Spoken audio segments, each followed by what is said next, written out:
that help refresh your memory on how the body was placed at the time that at the time Evelyn was removed from the trash can? Yes. Okay. Can you describe to the jury what you recall about how her body was protected from contamination? The body bag was placed on top of, looks like paper, and then she was removed from the trash can directly into the clean body bag. Okay. All right. We could pass that back. I'm just going to show it to the jury quickly so the jury can see what we are referencing. It's been previously marked as exhibit number 21. Is this what you were referring to with the butcher paper and the body bag? Yes. Okay.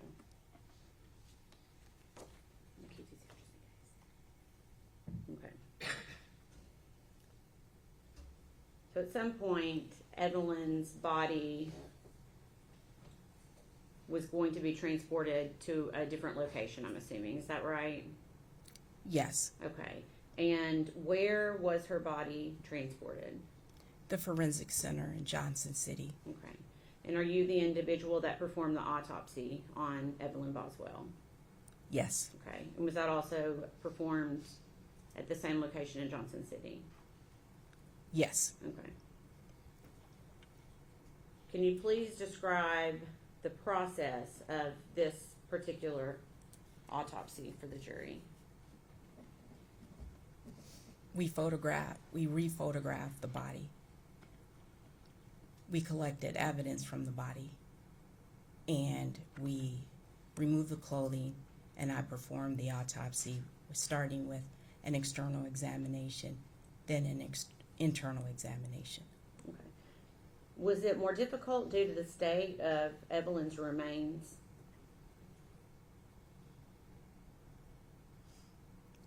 I don't understand the question. Let me ask it in a different way. Does decomposition of a body impact your ability to perform certain things during an autopsy? It can. Okay. Yes. Can you, for example, does the level of decomposition keep you from being able to identify mechanisms of death or possible mechanisms of death? It can, yes. Can you describe how?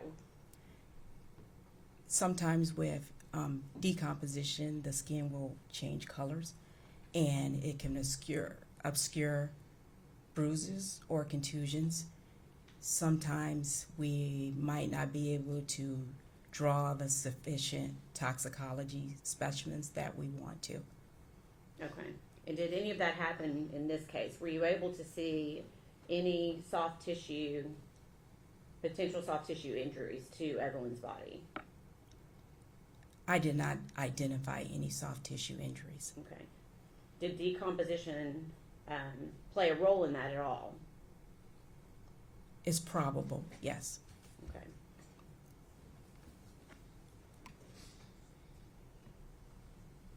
I know you stated in your report that there were leaves in Evelyn's hair. Is that correct? Yes. Okay. And you were also at the scene. Did you observe leaves at the scene that night? Yes, there were numerous leaves inside the shed playhouse. Okay.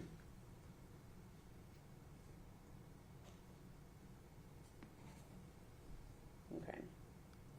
So I'm assuming when you conduct an autopsy, it's not just the body itself that's helping you make your determination. Is that a fair statement? That's correct. Okay. What other materials do you as a doctor use in order to make a determination when you're conducting an autopsy and trying to determine a cause and manner of death? Our investigation or summary, law enforcement's investigation. I can use medical records, sometimes histology. That's where I take the tissue and I look at it under a microscope. Okay. Okay. And after you conducted the autopsy of Evelyn, are those results essentially generated into a report? Yes. Okay. Is that report kept in the normal course of business? Yes. And have you reviewed your autopsy report for accuracy and completeness? Yes. I'm going to pass you documents.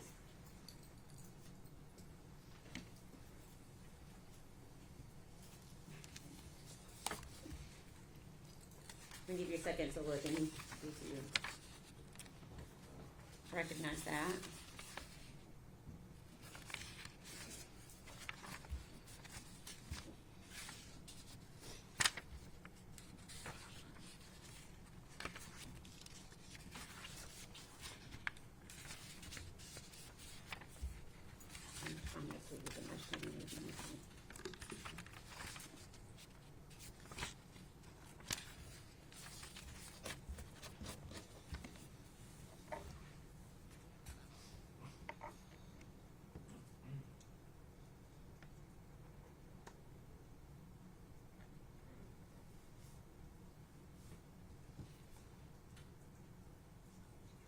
Oh, okay. Thank you. Are you able to identify that document? Yes. Okay. Can you tell us what it is?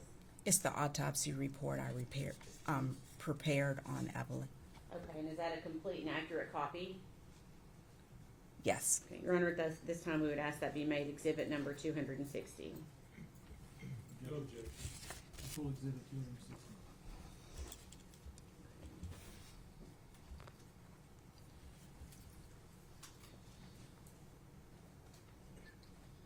Dr. Schmidt, did you form an opinion as to the cause and manner of death of Evelyn Boswell? Yes. Okay. What is your opinion? The cause of death, homicidal violence. Okay. And can you explain that for the jury? What did you base that finding on? I based it on the autopsy findings, the investigative summary, the investigators that went to the scene, and law enforcement investigation. Okay. Hypothetically, if Evelyn was alive when she was placed in the trash can, is positional asphyxiation likely? Yes. Okay. Can you tell the jury what positional asphyxiation is? It's your body's in a position that compromises your breathing.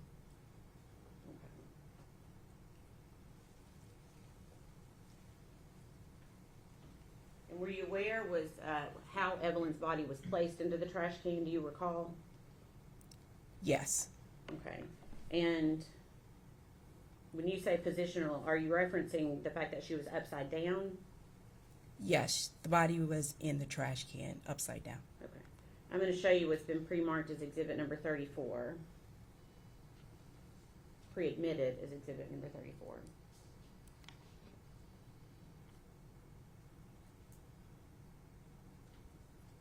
Okay. Okay. So hypothetically, if a blanket is pulled up over the face of a child who's then placed into a trash can upside down, could the blanket itself cause some type of asphyxiation? Yes. Okay. What about the trash bag that Evelyn's body was in? Could the trash bag itself cause some type of asphyxiation? Yes, if it covered the airways, the nose and the mouth. Okay.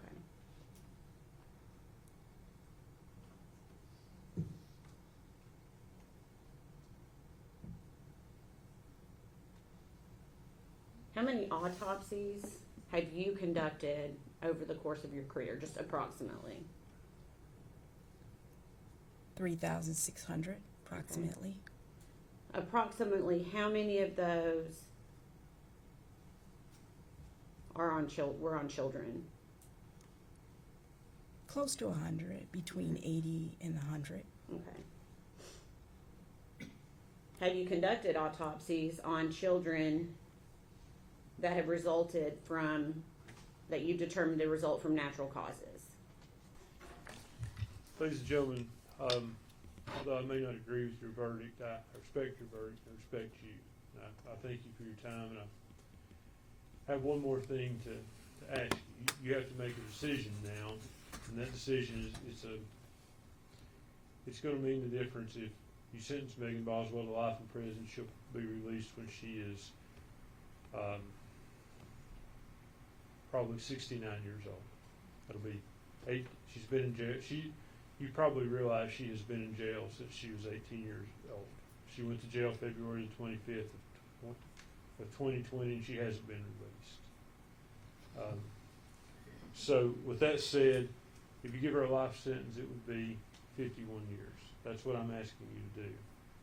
If you give her a life without sentence, she will never be released from prison. That's the difference. So it'll be the difference between her being released at what I believe would be 69 to 70 years old, or never being released.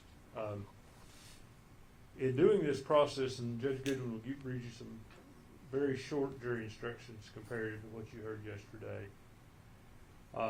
You look at statutory aggravating factors and mitigating factors. And in this case, the state will submit the age of the child as the aggravating factor. Our mitigating factors, we've listed several of those. They include no significant criminal history, her youth and age at the time the offense was committed. She was 17 when she had Evelyn. She was 18 when Evelyn died. You'll hear more about her unstable and chaotic home life. You'll hear from her mother, Angela Boswell. She's here today. You'll hear from Angela about domestic violence that Megan witnessed between her parents. You'll hear from Angela about drug use that Megan witnessed her parents engage in. You also hear about her schooling. It wasn't seamless, and how one of her primary role models was her grandfather, Tommy Boswell's father. He died when I think she was 11 or 12 years old. You'll hear that. And then finally, you'll hear a little bit about her younger siblings, Elijah and Charlotte. Elijah has a disability that Megan has looked after him and tried to help take care of him. And then you're also feel free to look at any other thing you've heard in the proof in making that decision as far as a mitigating factor. Anything else you've heard in all the proof from any of the witnesses. And also you'll probably hear from Gail Kite. You've heard from her once before, but you'll hear a little bit more from her about the shape Megan was in when she came into her home. And you'll hear from we expect to call Mary Boswell. She is Megan's grandmother. I think most of you recognize the name Old Mommy at this point. You'll hear from her and what she witnessed and her participation in raising Megan. So it's a hard decision. It's not a light decision. You've made a hard decision already, and it's my hope that after you see this, you will come to the conclusion that maybe at 69 years old, it would be fair for her to be released from prison.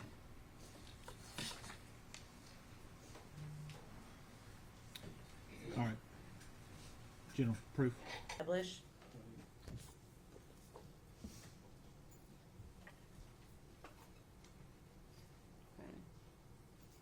So Christopher Hall asks, how's Evelyn, and what does the defendant say?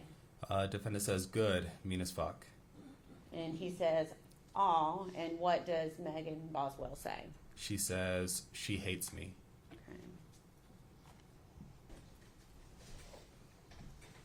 Okay, I'm going to pass you 2 pages.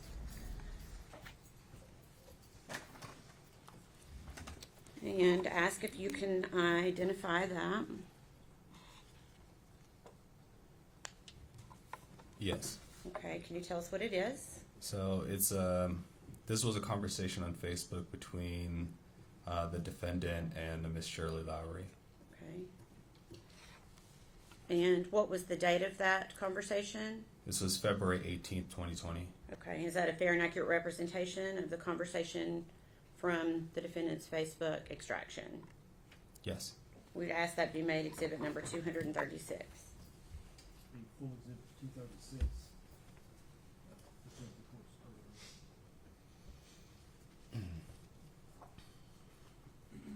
Permission to publish.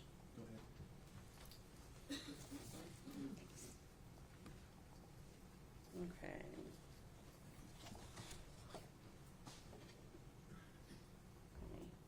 For the first page of this, can you, I'm trying to get a little bit bigger, can you just read to the jury what the defendant says on February 18th of 2020? So the first message that comes through is hello ? The next message is, if you want to know what's going on, I couldn't bring Evelyn over because Ethan wouldn't let me pick her up, and I have court in the morning. I'm sorry, and I hate to be rude about this, but you don't have any rights to my child, and what goes on between me, her, and her dad stays between me, her, and her dad. So the following message is, I have court in the morning to set up a specific plan where he has her 1 week and I have her another. Okay. And is that conversation, let me make it smaller. Okay. And then for the record, there's a photograph there, is that right? Yes. Okay, and what does the defendant say after that photograph? She says, this was her when I saw her last weekend, and then follows up with, if Dad didn't flip out when I come on the property, I'd bring her by. Not that it's any of your business, though, and don't involve anyone else in it. Okay, I'm gonna leave that up for just a second because I want to ask you some questions about this photograph. So again, we're looking at the date, February 18th, 2020. Is that right? Yes. And that's the date the message was sent to Shirley Lowry. Yes. Okay. Were you able to determine, based upon your analysis of the defendant's Facebook, is that picture an accurate representation of being taken the weekend before February 18th of 2020? No. Can you tell me how you know that picture is an old picture? While reviewing the conversations from the search warrant proceeds, I located that same photo, which was sent to Ethan on November 30th of 2019. Okay.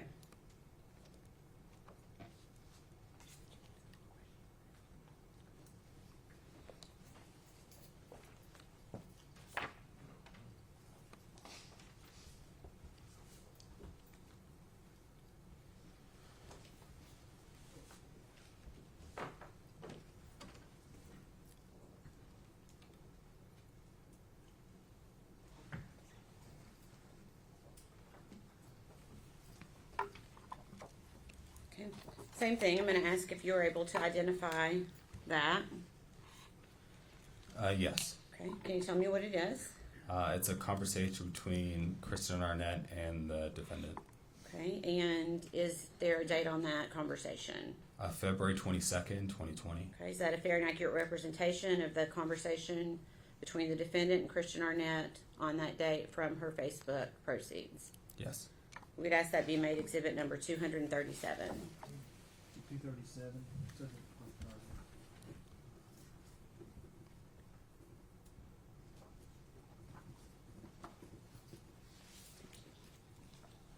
Permission to publish.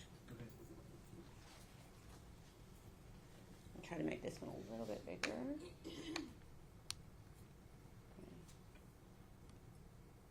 Christian Arnett says, honey, I pray that you come out of this. I pray you and that baby are both safe. All you got to do is be honest, honey. I'm praying so hard for you. And what does the defendant say in response? I am being 100% honest and trying to help find my baby. I was scared of the person who took her. Thank you. Okay.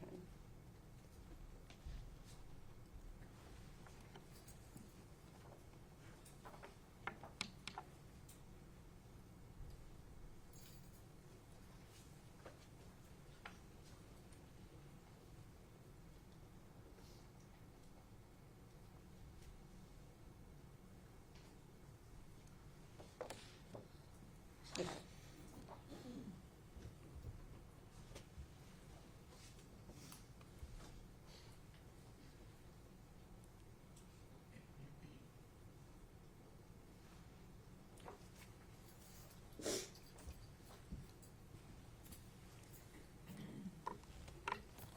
Okay, pass you a document. Do you recognize that document?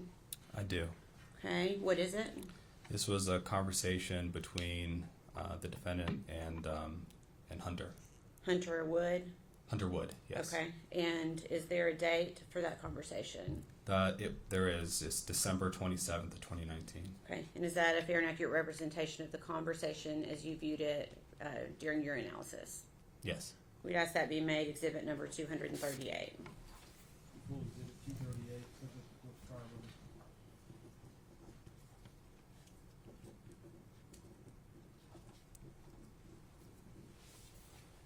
And permission to publish. Okay. If you can, just tell us what the defendant says to Hunter Wood on December 27th and December 28th. On December 27th, the defendant says, "Text me again so I have your number. I ended up just swapping phones with her." And then follows on with, "Hey, I'm going to leave here soon. Ethan and I talked, and he's going to stay home." And then is followed by, he thinks that what would be best, also because I'm obviously not a very stable parent right now, and Evelyn doesn't want to come home with me. Okay. I don't recall putting those items back on top. I think once those items were removed, and some of the items I remember specifically, there was a bread bag, an empty bread bag that was in that top portion of the trash, and I recall it having a September 2019 expiration date, which again alerted us that, hey, this wasn't there like the rest of that stuff I testified to was obvious to me. It had been there for years, and now you had these couple bags of trash and this can that looked out of place or looked more recent. And I think, after seeing that, opening that bread bag with that date, obviously that date gave us an idea that this was a window of time that was recent, that fit close to the proximity that Evelyn was reported missing. Okay. So the black trash bag in Exhibit 17, it appears to be pressed down in the trash can. Is Yes, that sir. correct? Yes, sir. So at some point you took it out of the trash can. Yes, sir. That was, as I best recall, that was the first thing removed from that can.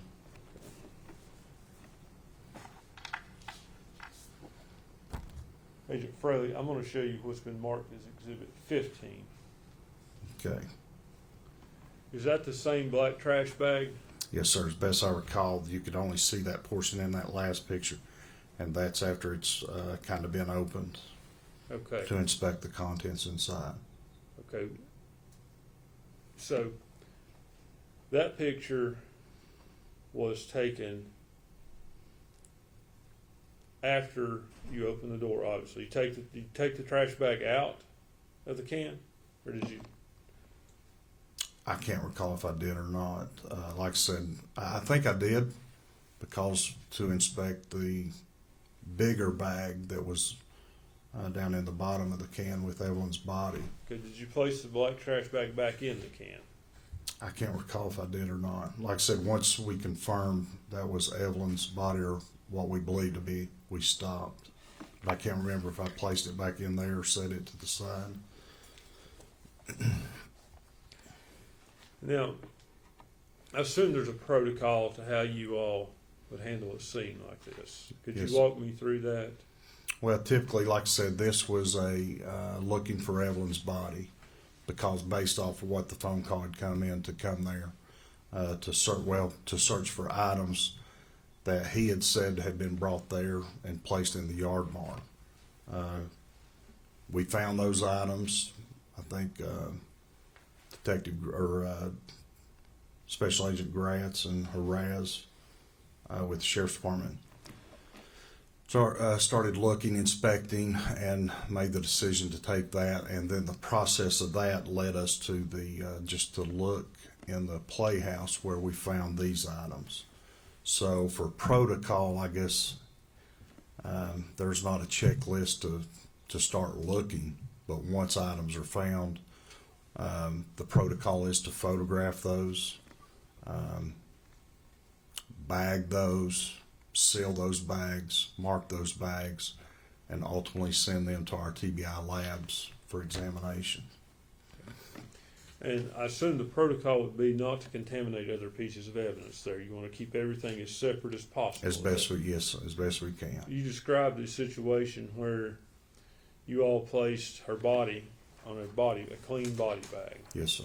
And I think you said y'all put wax paper on the porch prior to doing I that. think it was like butcher paper, this rolled butcher paper, then the body bag on top of that, and then as we were removing the contents of the trash can, it was onto the body bag.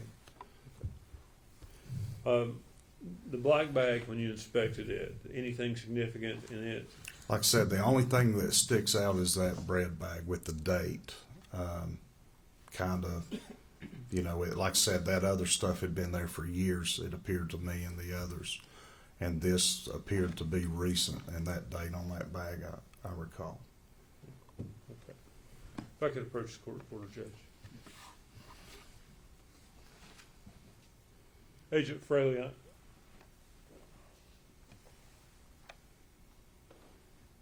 I'm showing you what's been marked as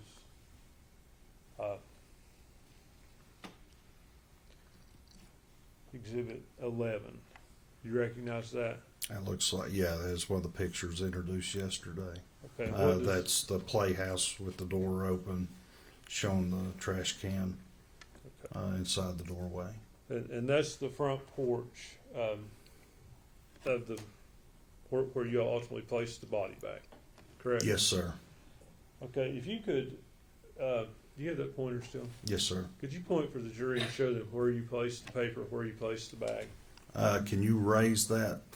Does that raise up anymore? Okay, yeah, Is that's, that better?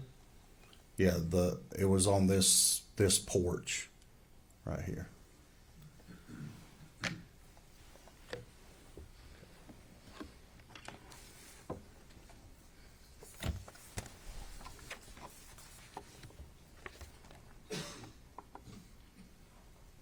And I'll take that one down. Introduced yesterday depicting the removal of the trash bag containing Evelyn's body from the can onto the body bag. And that was done on the front of the porch, is that correct? Yes, sir. Was, at the time you all did that, the wire and stuff, was that kept away from that body bag, or? Best I recall, we moved those items in order to clear the front porch to do this. Okay, to keep from contaminating anything, I assume. Well, to provide room as a flat space, the most convenient place for that. But it was, like I said, right there on the front porch. I think it was moved off to the side of the playhouse. If we could go back to the last, actually.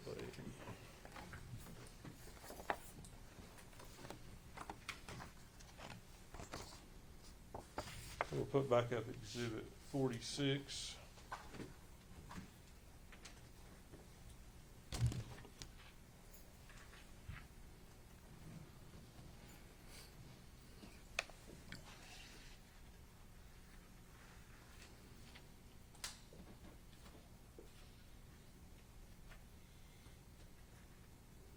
Exhibit 46, I'm showing you around the wire and stuff. Yes, sir. Does it appear to you that there are some leaves and debris under the wire? I can't make out. I'm sorry, I can't make out exactly what that is. Okay. Now approach the witness.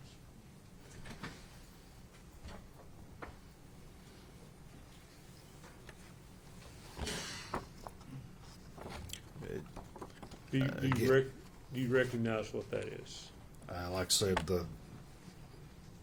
that's a little clearer picture. That's not. What is that a picture of? It looks to be a portion of that picture. Sorry. Is it up in this portion here? That area, is that a zoomed in of Yes, sir. that area? Yes, sir. Yeah, there's that's a little clear. Okay, and you recognize that picture that you have in front of you?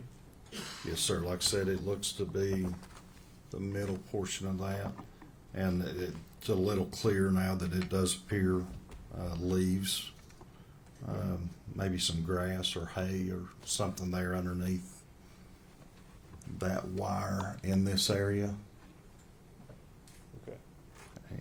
Okay. And also, it appears maybe 2 insect pupae right there. If I may, I would ask that the picture is identified be the next exhibit. You objection? No, no, 47.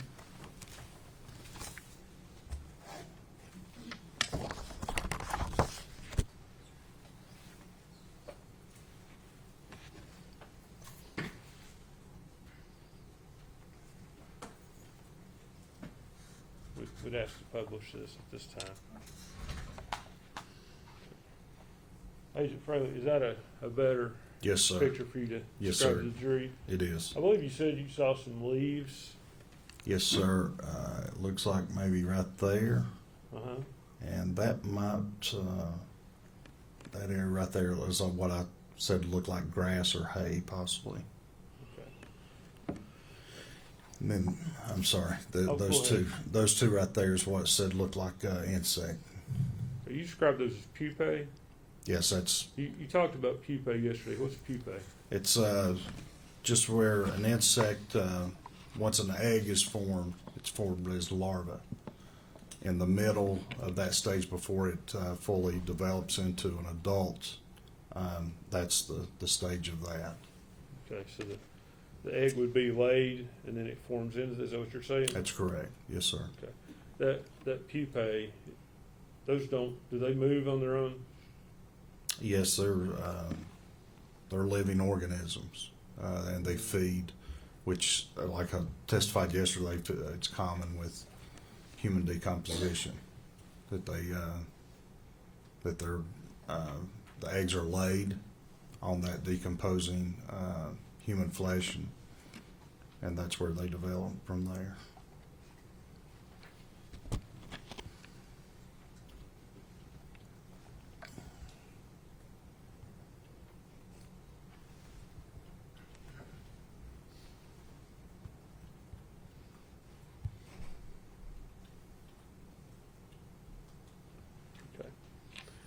You say they're living organisms, but in fact, a pupae is an insect in its inactive, immature form between larva and adult. It's in the middle. It's an inactive form. Okay. Would you agree with that? Yes, sir. So they don't crawl around, do they? Like I said, the eggs are laid, and then they develop into an adult. Okay, that's the stage before they become larvae, which would move around. Yes, sir.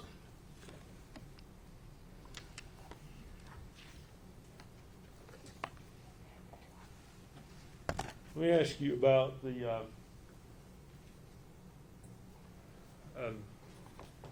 so when you found the body in the trash can,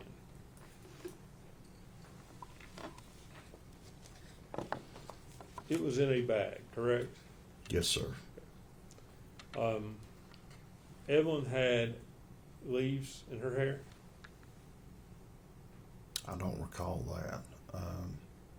I don't recall that. Okay, were there any leaves in that trash can? I don't recall. You the say you don't. leaves. When you say you don't recall, I guess I want you to clarify that you say I don't remember. You say I don't remember, or I Well, don't remember. even reviewing the pictures yesterday, I don't remember saying. I mean, it's been 5 years, but even reviewing those, I don't remember seeing leaves inside of those. So you don't think there were leaves in the trash can or her hair? Like I said, I don't remember seeing those even after the review of those photographs yesterday. Okay. I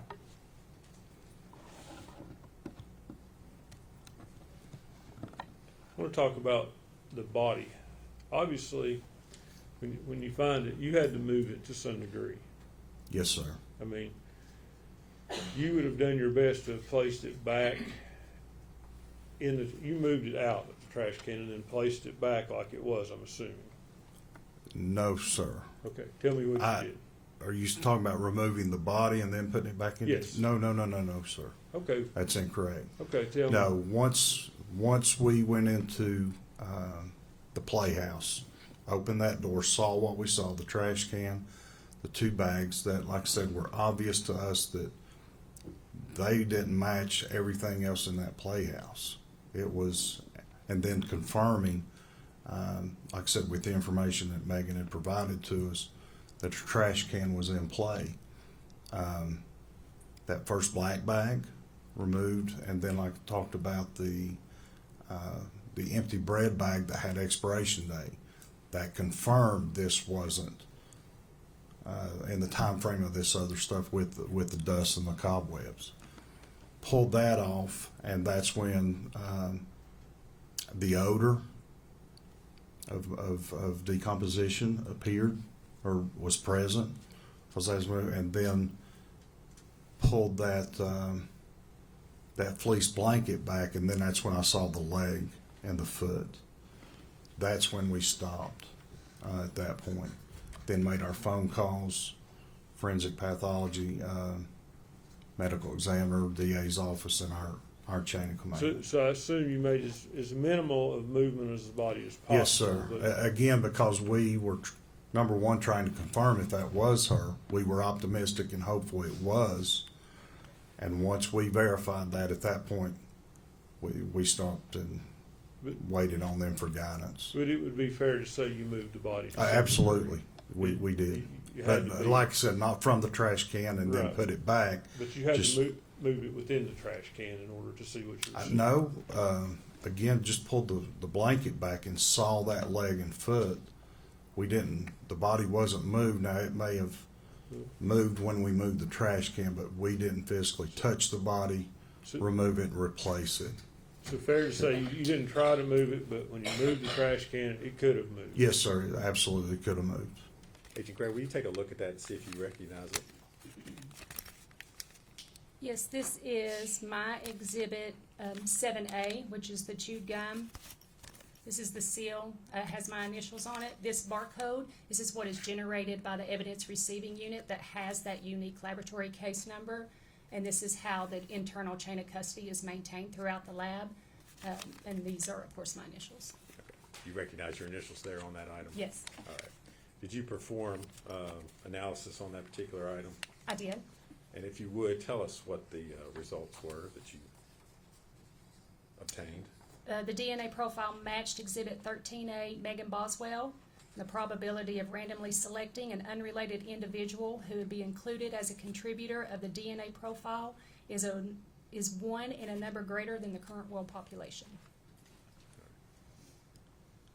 Any other profiles besides that? No, that was a single source profile. Okay.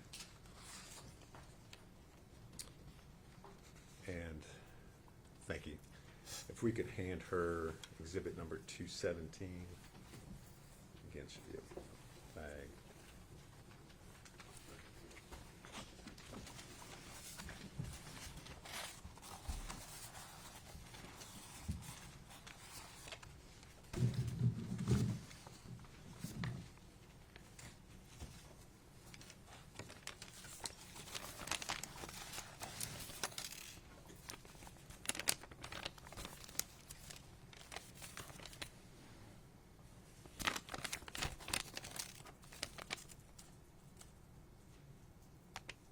It says blue gloves. Yes, do you recognize what's been handed to you? It does not have a barcode or my ID on it, so I don't know if I work this or not. Okay, all right. Hand that back for a second.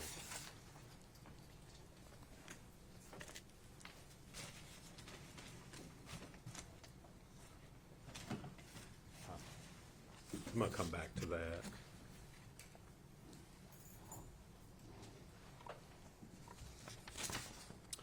If we could hand her exhibit 218.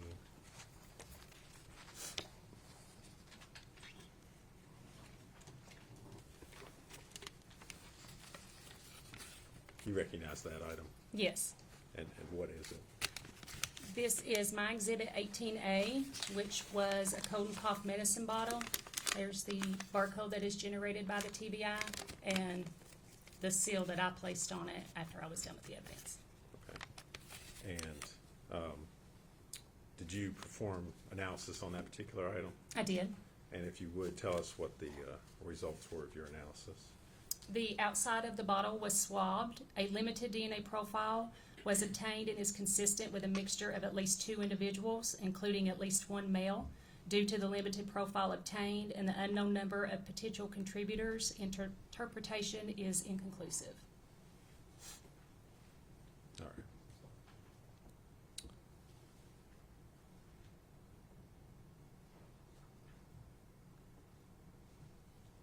So you were not able to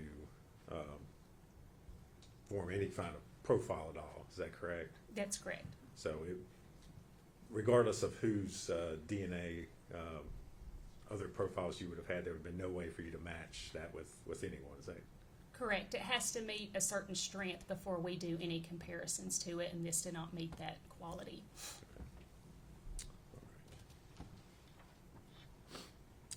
And can we next hand her exhibit number 200?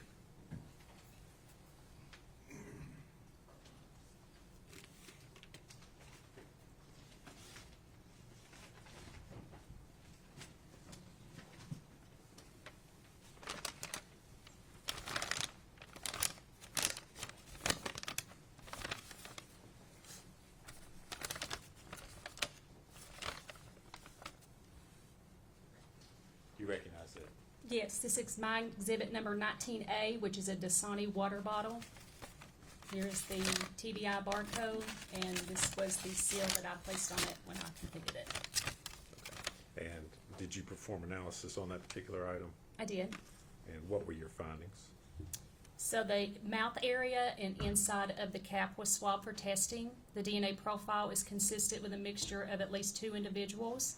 The major contributor profile is consistent with Exhibit 13A, Megan Boswell. It also had World Pop stats, and the minor profile was inconclusive.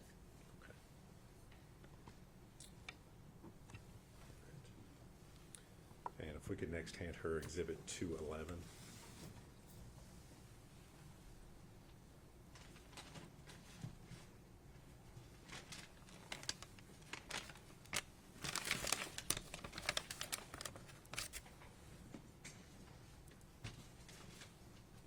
And do you recognize that? I do. And what is it? This is my Exhibit 20A, which is a great value water bottle.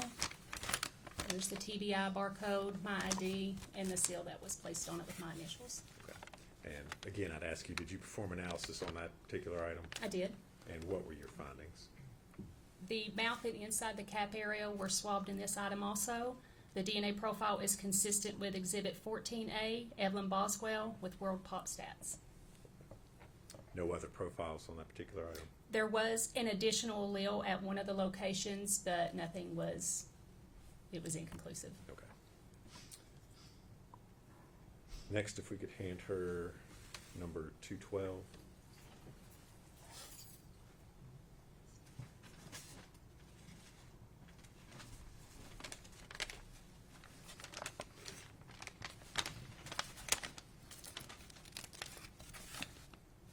Do you recognize that item? I do. This is my Exhibit 22A, which is a Misty water bottle.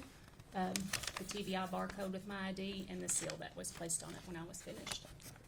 And did you perform analysis on that piece of evidence? I did. And what were your findings?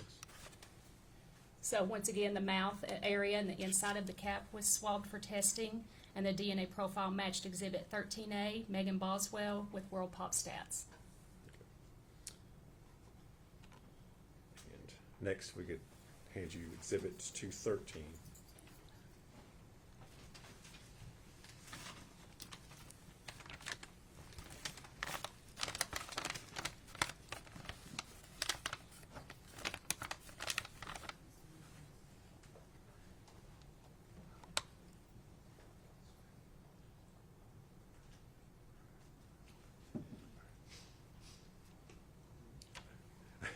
I'm sorry. I picked up what were you just handed 213? Yes. Do you recognize that? I'm sorry. That's okay. Yes, it is my Exhibit 24A. It is a Food Club water bottle. Here's the TBI barcode label and my seal that I put on it when I was complete. All right.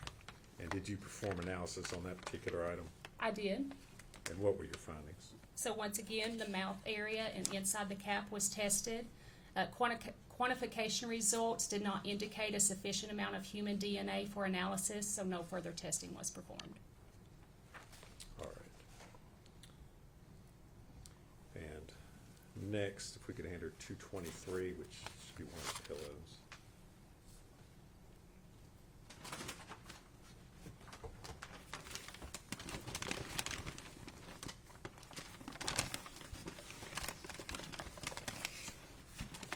Do you recognize that item? Yes, this is my exhibit 33A, which is a white pillow. There is the TBI barcode and my seal with my ID on it. And did you perform analysis on that? I did. Okay. If you would, tell us what your findings were. So the first thing I did was screen the item with the ALS, looking for saliva where somebody slept on it. And the center of the area did indicate a positive result, so that area was cut for testing. And the DNA profile is consistent with a mixture of at least 2 individuals, including at least 1 male. The major contributor profile is consistent with Exhibit 14A, Megan Boswell, and with World Pop stats, but the minor contributor profile was inconclusive. The edges were also tested on the pillow, and this DNA profile obtained is consistent with a mixture of at least 3 individuals, including at least 1 male, but due to the complexity of the mixture, it was deemed to be inconclusive. All right. So the only profile you were able to develop was the victim, Evelyn Boswell. Is that correct? Yes, from the center of the pillow.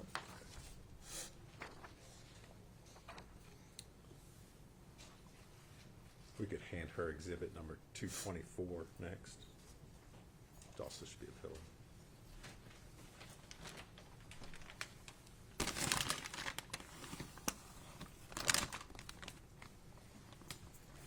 Do you recognize that item? Yes, this is a white pillow with yellow staining. Here is the TBI barcode with my ID, and down here is the seal that was placed on it after I was finished. And did you perform testing on that particular item? I did. And what were your findings? There was staining on this item, so I first tested it for the presence of blood, but it was negative. The center of the profile was tested. The quantification results did not indicate a sufficient amount of human DNA for further analysis. And the edges of the pillow were tested, and a limited DNA profile was obtained, but due to the limited profile, interpretation was inconclusive.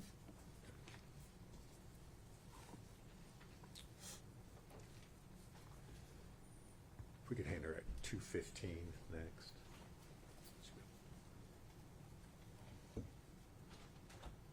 This be a bottle.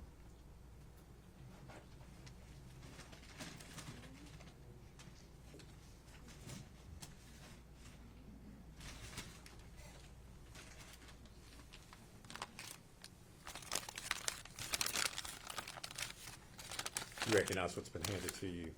I do. This is my exhibit 39A, which is a nuke baby bottle with contents. Here is the TBI barcode and the seal that I placed on it. Okay. And did you perform analysis on that baby bottle? I did. And what were your findings?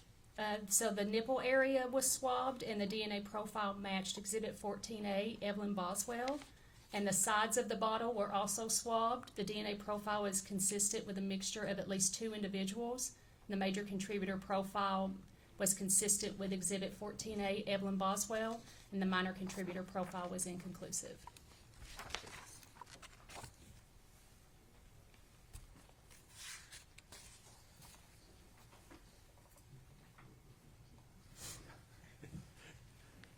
Agent Gray, I'm going to hand you an item, ask you if you can recognize that.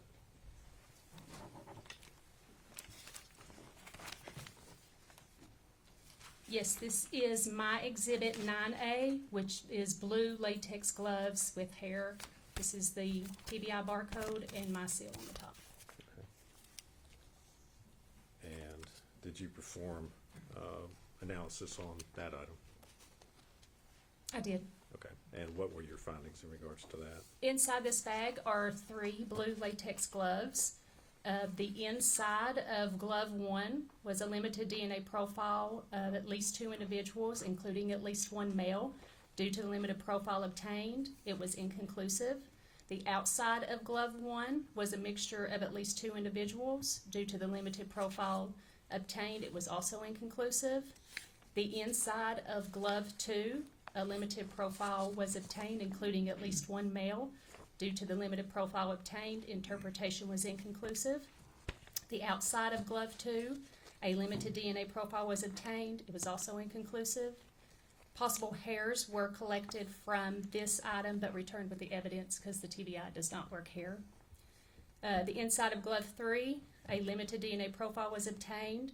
It was inconclusive. And the outside of glove 3, a limited DNA profile obtained, which was also inconclusive.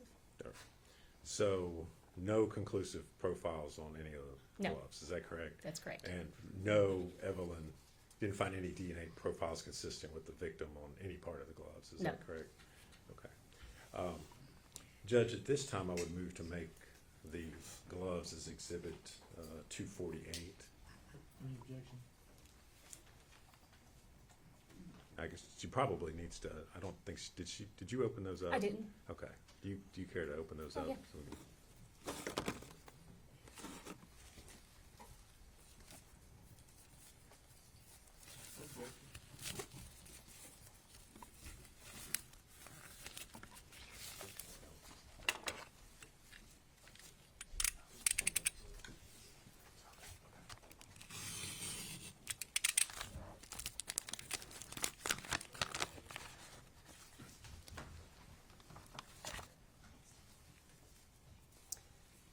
This is the first glove, glove 1. It has a 1 on it.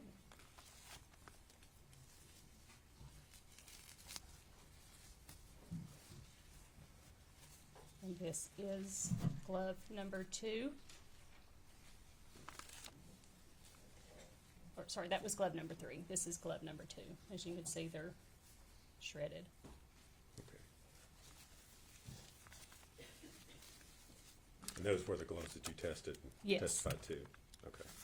Judge, I think we, 248? You've already covered it. All right, I just want to make sure.